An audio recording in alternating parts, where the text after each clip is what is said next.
Starmer surprisingly announced the other day that they're increasing spending on defence. Cut to foreign aid, you're right, it took me off guard. I was very surprised by it. Starmer's angered most of his party by doing it. He's pledging some like 18 billion to Mauritius, 37 billion on carbon capture and wind farms and all that, up to 100 billion pledged so far on net zero projects. Hi everybody, and welcome back to Nick Talks. This episode's returning guest is that Preston journalist again. How you doing, Ash? Hi Nick, great to be back, thank you. How are you? I'm good, thanks. We always talk about Labour, we always talk about Starmer, so let's not break this tradition. Once the kick's out of power, we'll spend a lot more time on whoever then gets into power. But it's always we always have to keep our elected government's feet to the fire. So let's carry on that tradition now. We have Starmer surprisingly announced the other day that they're increasing spending on defence, which is surprising by itself. But what was even more surprising was how they're funding it. And they're going to fund it through cutting the foreign aid budget. That caught me off guard. That is basically a Reform UK policy to increase defence spending and to cut foreign aid. They caught me on the back foot with both of them. I think he's been forced into it, hasn't he? We obviously did a video on Trump, and I think that the actions of Donald Trump has forced Starmer into this. And people can see as well that this country is, to say it's vulnerable to, if a war broke out, God forbid, to say we are vulnerable is an understatement. You know, we have 76,000 soldiers in the army being cut to 70, so they're failing to mention that bit. Apparently, from what I've heard, about 10,000 of those troops are ready to go at a minute's notice. That's it. The rest are lacking kit. They're either not fit for duty, or something, some other reason that they can't go straight to battle. Then he's come out and pledged 30,000 peacekeeping troops that could sit on the Ukraine-Russian border, which is never going to happen, by the way, because Putin would never accept that. But we don't have 30,000 troops to go. But this cut to foreign aid, you're right, it took me off guard. I was very surprised by it. Starmer's angered most of his party by doing it. He's trying to make himself look statesman-like some tough leader. Now, I'm all for, don't get me wrong, it's a good statement. I'm all for increasing defence spending, but this plan is now falling to pieces a little bit, and Number 10 are now refusing to comment on this increase in defence spending because Starmer's trying to say that it's £13.4 billion extra up until 27-28, I think it is. But they're now saying that the security budget is going to be merged in with the defence budget. So that would be things like GCHQ, I'm guessing, MI5 and 6 and all that. So that's money that who's going to be taking? Are we going to be taking money out of MI5 and 6 to go to defence, or is it going to be going the other way? Nobody really seems to know. And as I said, Number 10 are not answering questions now. They won't take questions on how this is being funded. Who's going to pay the price for this increase in defence funding? This is a government that is pledging some like 18 billion to Mauritius, 37 billion on carbon capture and wind farms and all that, up to 100 billion pledged so far on net zero projects. So we could solve our problems, our so-called black hole and all that, if it even exists, by cutting those things and spending even more on defence. You know, Poland are doing it. Poland are now nearly spending 5% of their GDP. Now they're in a much more vulnerable position than us, of course, because they're far closer to Ukraine and Russia. But make no mistake, war is a possibility, and the government has to do something. Look at our nuclear. I'm sorry, I'm just going off track a little bit, but look at our nuclear deterrent. The last 3 times they've tried to launch Trident, it's gone up. A few seconds later, it's just come down and gone straight into the sea. It doesn't work. Wow. We're in serious trouble in this country, and 13 billion is a piss in the ocean. It's not going to make a blind bit of difference. We need serious spending. Forget your net zero stuff. Get another 30-40 billion pounds into that, into the defence as soon as possible. This happened to us before World War I and World War II. We were completely unprepared, and it's going to happen again. God forbid a war breaks out. It's going to happen all over again, and we never ever seem to learn the lessons. Yeah, I mean, let me say this: a war is coming. The reason why I know that is because a war is always coming. At heart, we're a violent tribal creature, and we will always fight with other violent tribal creatures. So war is definitely coming. We might not know when and who it'll be with. We can guess those things, but we don't know. But a war is definitely coming. And you're right. We live through peace times, and then new generations who are born into peace and live in peace, they think to themselves, this is the way it's always been. We don't have wars anymore now until a bad guy turns up somewhere, and then we're in a war again. And it's easy to cut defense spending when there's no war, and that's what governments always do: cut defense and cut infrastructure spending. But down the line, you end up regretting doing that, and that's what will happen here. You talked about net zero there, the amount of money we're wasting on that. But this government is beginning to U-turn on lots of their statements they've made over the last decade on net zero. In the paper yesterday, the government now said it's looking favourably upon a second runway at Gatwick. A few months ago, they said they're re-looking at a third runway at Heathrow. I don't know what Miliband is doing in the cabinet meetings. He mustn't be happy, because everything at the moment now regarding net zero seems to be being chipped away. It was easy saying it in opposition, but now they've got grown-up decisions to make.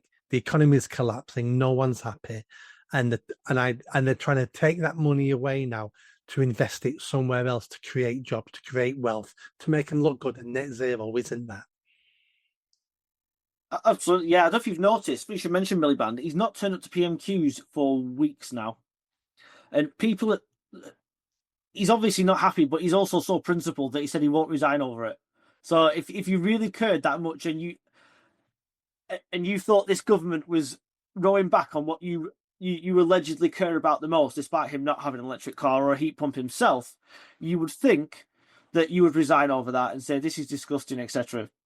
There's a lot of speculation about Miliband and Starmer. You know, people are saying that some sort of deal's been done between them. So Miliband is essentially unsackable, as long as he doesn't try to raise people against Starmer and try and get Starmer out and have a second run for the Labour leadership.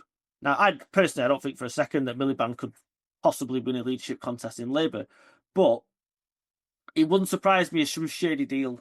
I think he could win within Labour. I don't think he'd win a general election, but I think within Labour, he's left-wing enough, is eco-friendly enough. He won before. I think he thinks he probably can win with the membership. But yeah, possibly with the hardcore membership. But these, northern towns, etc., like where me and you are from, there is no way that these communities are going to vote for someone like Miliband. Look at everyone, that picture of him eating that bacon sandwich would be everywhere. He'd have absolutely no chance of winning a general election. But then again, as I said, I believe that a deal has been done with Starmer and Labour, and that's why Miliband can run around with all these stupid things. Have you heard the latest policy, by the way, on the wind turbines? They've now decided that birds won't fly into them as much if they're painted black. So I cannot believe it. So, and is that because birds are racist? Oh, possibly, yeah, they might be. Yeah, so the idea is you paint them black and birds don't fly into them. But the other problem is, of course, that they're made out of fiberglass. What happens? It absorbs the heat. The white keeps the heat off. You paint them black, they're going to absorb the heat. These things will catch fire in no time. And half of these things are out at sea. They're in the channel. So you're going to have someone out there, are you, on a boat, on a big ladder or something, painting these things black? These people are loons. And you're right, thank God, some of the net zero things slightly rolling back. They're starting to realise that it's not quite as easy. You can sit there mouthing off when you're in opposition. But when you actually get into government, those things that you said in the past come back to haunt you, which is probably one of the reasons they're having to break every single manifesto pledge they made. But the problem is for them, of course, that everything they've said in the past is videoed, it's in an article in the paper or whatever. And people just come back and say, well, another promise broken. They've not stuck to anything they said. And this is why the credibility is so low. This is why the government's at record lows. We saw a poll, was it a couple of days ago, from More in Common, had Labour in third place. You know, I know we keep saying it. I don't see how Starmer can see Christmas. I really, really don't. I think it'd be local elections in May. I think if they get the beating we think they're going to get, then I think that'll be the end of him. People will see how unpopular he is, and that's a test for the public. And if he fails that test for the public and fails it dramatically, which we think he will, his backbenchers and the party will go back. We can now foresee the general election because we've now had many people voting, and this is the way it's going to go. We need to change leaders now, and they'll probably go for someone with a bit more charisma. Who that is, I don't know. There's several people out there, but I think they'll go for a charisma person as opposed to somebody who is more dedicated to an ideology. They still may be dedicated to it, but I think they'll be looking at charisma. You know, I'm going to make a prediction now, and it fills me with dread. But I'll tell you who the next person will be leaving the Labour Party, Angela Rayner. I have it on good authority that she has, her supporters are literally ready to go, a day's notice and start backing her again. She's got all the trades unions behind her. She's got all the Corbynites behind her. The moderates that are in the party will probably back her as well because they're all worried for their seats because they can see that Starmer is making it impossible for them to get re-elected. I can't stand the woman, but she does have charisma. And, she can hold a room when she speaks. And, as when you said Starmer's going to pass this test with the public, what do the public know about the guy? Apart from the fact he's a charlatan and a liar, they never see him out in public. These government ministers can't go out in public now. None of them do. Because they get booed, they get jeered, they get heckled. Steve Reed was at the farmers' conference the other day. He could barely speak. He was getting shouted at that much while he was on stage. These people are so unbelievably unpopular that they don't leave the M25. And if they do leave the M25, then it's to get on a private jet and go abroad where they don't actually have to meet any voters. And that's what's happening here. The public can't judge Starmer. All they see is a guy on a screen now and again speaking like a Dalek and reading notes off a screen. And he's got no chance. If there was an election tomorrow now, him versus Rishi Sunak, it'd be a tight run thing, but I'll tell you what, Rishi Sunak could win. Yeah. You've just answered a question that has been in my mind now for quite a while, and I've not really thought about it, but I knew it was in there. And it was, why are all these ministers spending so much time abroad? And you've answered it. It's because if they go abroad, they're guaranteed some good press, because they can't get any good press in the UK. So they go abroad, get some good headlines in the paper, on social media, some good videos, some handshakes. And that's the only way now they can get any good PR is leave the country. That's shocking. It is, but when's the last time Storm went out in public? Probably the races, when he was in Yorkshire somewhere at the races, wasn't it? And he got booed, heckled and everything, told to get out, called all sorts of names. And we mentioned in the past, Farage was on the same race course, but a little bit further down. People were cheering him and getting selfies with him. It's humiliating. This guy cannot possibly go out in public. And if he does, even if people had no opinion of him and they didn't truly dislike him, even if he went out to meet people for the first time, they would instantly dislike him because he's a very dislikable person. He doesn't act like a normal human being. He doesn't speak like a normal human being. Honestly, I think he's got something wrong with him. We'll probably never find out. I think he's got something wrong with him. Whether it's autism or something like that, he's got something wrong with him. And because autistic people are very intelligent people, aren't they? It's well known. But they also find it very difficult to speak. They find it very difficult to express themselves in social situations. And that is exactly what Starmer is like. I would love to see him be a fly on the wall of his house one night and just see what he's actually like with his family, see what he's like with his parents or whatever, and see if that's just how he genuinely is, or is it because he can't speak in public? And if it genuinely is that, then it probably isn't too much his fault. Not being able to speak in public isn't for everybody, but it is a massive part of the job if you're the Prime Minister. if you're a politician and you're going to meet voters. Diane Abbott slagged him off gave a live interview, and she said, Keir Starmer knows nothing about the public. He knows nothing about politics. He left his job at the DPP, and then he was parachuted into a safe seat. She said he's never had to fight for anything in his entire life. And it's rare I agree with Diane Abbott, but on that, she is absolutely correct. Yep, she's spot on. He's got some of the traits to be prime minister and a politician, but some of them he hasn't got the communication skills, he hasn't got the empathy, the likability, the ability to create PR no matter where he goes. He comes across as a robot, and again, like you said, that's not his fault, that's just his personality trait. But we don't employ 4'2" basketball players, do we? Even though they're nice people and they want to play basketball, because they're not good enough for the job. They haven't got the right skills or the ability. And that's what he is. He's a 4'4" basketball player trying to play in the league. And he may have the heart, he may have the intelligence to be a basketball player, but he hasn't got the height. And no matter what you do with him, he'll never have the height. So he'll always be flawed. How's the economy going? How's the job losses going? Has there been any improvement? Is there been any more bad news? What's going on there? No improvement whatsoever. No, we've just seen that inflation has risen to 3%. That was 0.5% in a single quarter, which is massive. You never see that really, apart from when we had that crisis. Was it last year or a year before? You never really see that apart from exceptional circumstances. Unfortunately, these exceptional circumstances have been created by Rachel Reeves, been created by the stupid policies that they've brought in.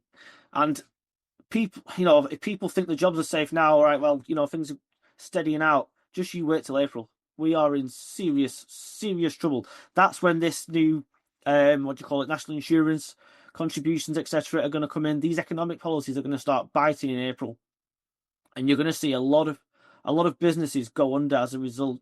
I think we've talked about retail jobs before. 300,000 jobs are now on the line in retail. I mean, that is a hell of a lot of people to take out of work and put in the dole queues, isn't it? And I'll give you an example. There's a business near me, quite a small business. This lady I know, she employs 5 people. These new policies and the increase in the national, not living wage, what do you call it, minimum wage, are going to cost her £18,000 extra per year. And that's just for employing 5 staff. Just think about a business that employs 5,000 staff. It's absolutely incredible the amount of money that's going to take out of the economy, the amount that Reeves has done to destroy businesses. Mortgage rates are going up. But the Bank of England, in my opinion, although I'm no economist, made a huge mistake by lowering interest rates the other month. It was a desperate move. And we now know that Reeves has gone to the banks, begging them to give her some suggestions on how to grow the economy. I mean, it's absolutely unbelievable. Before that, she went to the regulators. The clue's in the name. Regulators, they regulate things. They don't grow things. If anything, they hold us back. And the banks apparently have turned around and given her 2 fingers and just said, no, we've got no time for you. Because you're destroying our businesses as well. Crazy. I was speaking to a businessman yesterday, and he says they've already worked out the increase in their wage bill for the company he owns, and it's 7.5%. So that's how much in April his wage bill is going to increase. So he says there's no pay rises for next year or 2, and he's looking at job losses, but his wage bill has gone up 7.5%. And that's a lot. It's all relative, isn't it? Say you've got a business that turns over, 100,000 a year. 7.5% of that is a lot of money. You've got a business turns over 7 million. That 7.5% is still there. It's just a hell of a lot more. It's just a question of scale. It doesn't matter what business it is, whether, as I just said, whether it employs 10 people or 1,000 people, everybody is going to be hit by this. And you can see now even more high street chains are going bust. Is it the clothes shop, Quiz? The other day announced it was going bust. We're seeing these car factories close. I mean, we're seeing in Scotland, we're going to see the gas and oil jobs go. That's over 250,000 jobs. I honestly don't see where people are going to be able to make a living in this country the way things are going. And we've got an ever-increasing welfare bill that we can't pay either, which is huge. we spend more on welfare than we do on education. I think it's just absolutely crazy what's happening, and these people are forcing more and more people onto the dole, more and more people onto benefits, and there's going to come a point where, unless you're earning, mega bucks, and you can send your money abroad into some trust or an offshore account or something, there's going to come a point where people are going to say, sod this, why am I flogging myself to death every day when I can just claim benefits and probably get a couple of grand a month anyway? And that's the welfare trap, because that's been happening for 34 since the 80s, basically. The welfare trap, that you can work, if you play the system good enough, you can be on a half decent benefit wage. That no stress. Maybe you get a bit of every now and again some work on the side, bit of scam here, and suddenly you're earning a middle income wage. You don't pay tax. All the other projects are open to you. You get free dental, free this, free that, and suddenly, and you work out what I would need to have that style of life, and it works out 35, 40 grand a year. And it's like, well, no wonder you're not going to get a job. Yeah, exactly. If you can earn that sort of money, then why? Yeah, what? In that, if you can pull that in on benefits, then I've got some sympathy for that. You just think, why should I get out of work when I can sit at home watching Richard and Judy or whatever it is, and having a brew? I don't have to battle through the morning rush hour traffic, etc. Yeah, well, why wouldn't you? I did want to bring up another topic as well about this. About this shameless government.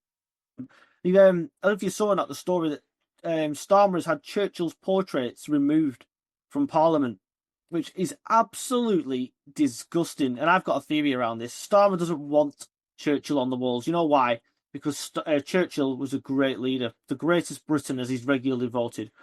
And Starmer is being compared to people like that all the time, former prime ministers. And how great a leader Churchill was in wartime anyway, just shows up Starmer for the pathetic little turd that he really is. And then they, to double down on this stupid idea, they then decided to take down the portrait of Lord Nelson, hero of the British Navy, who, literally gave his life for this country, died at the end of the Battle of Trafalgar, and replace it with a portrait of Yvette Cooper. I know. I saw that. When I read it online, I thought, this isn't true. I had to Google it and make sure it came from a reputable source. I thought, this isn't true. Oh, the egos on these people. I can't believe it. Yvette Cooper, what has she ever done for this country? What has Starmer ever done for this country? Nothing. All right, Starmer, I can understand him protecting himself and wanting to try and make himself look better, maybe. But Yvette Cooper, all she's famous for is trying to stop the will of her own constituents by trying to overturn Brexit. She's done nothing for this country. And I like you, I thought that portrait was a fake. When I saw it, I thought, can't be. Nah, this isn't true. But it's not. It's true. They've put her portrait up inside Parliament. I can't. It's absolutely beyond me. What next? David Lammy next. It's just unbelievable. What kind of out of touch person, like sort of a narcissist, do you have to be to think that's a good idea and a good look? And who's paid for that stupid portrait to be done? You and me again. It's unbelievable. This is exactly what every dictator in the world does, is they plaster portraits of themselves around the country. So no matter where you are, you're always looking at the dictator. I'm not saying she's a dictator, but to want to put your picture in, I didn't know it was the House of Commons, Parliament. I can't understand why she would allow it.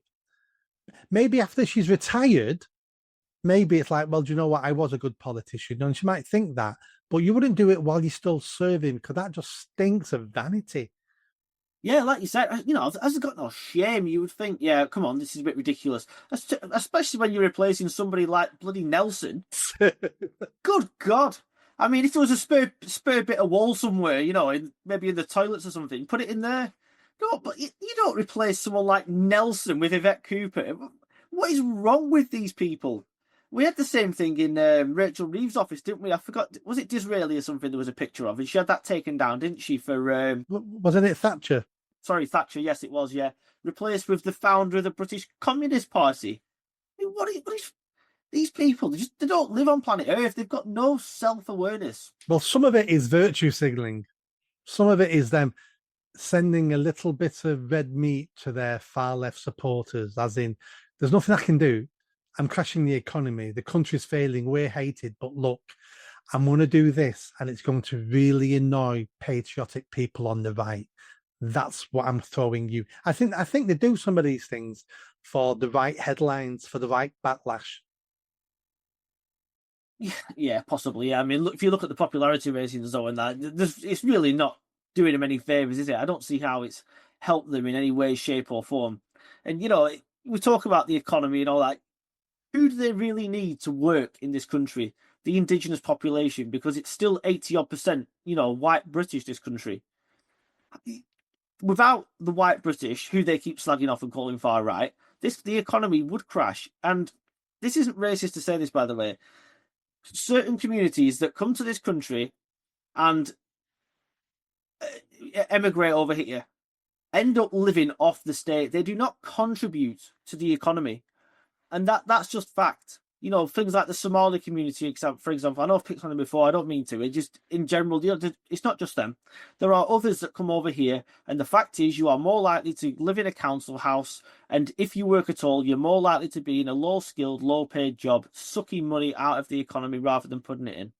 And, the very people like you and me and others who work hard, maybe multiple jobs, end up getting stiffed by this government, and then they wonder why the economy's crashing, because you're taking everything out of the people that actually put into it in the first place. It just makes me sick.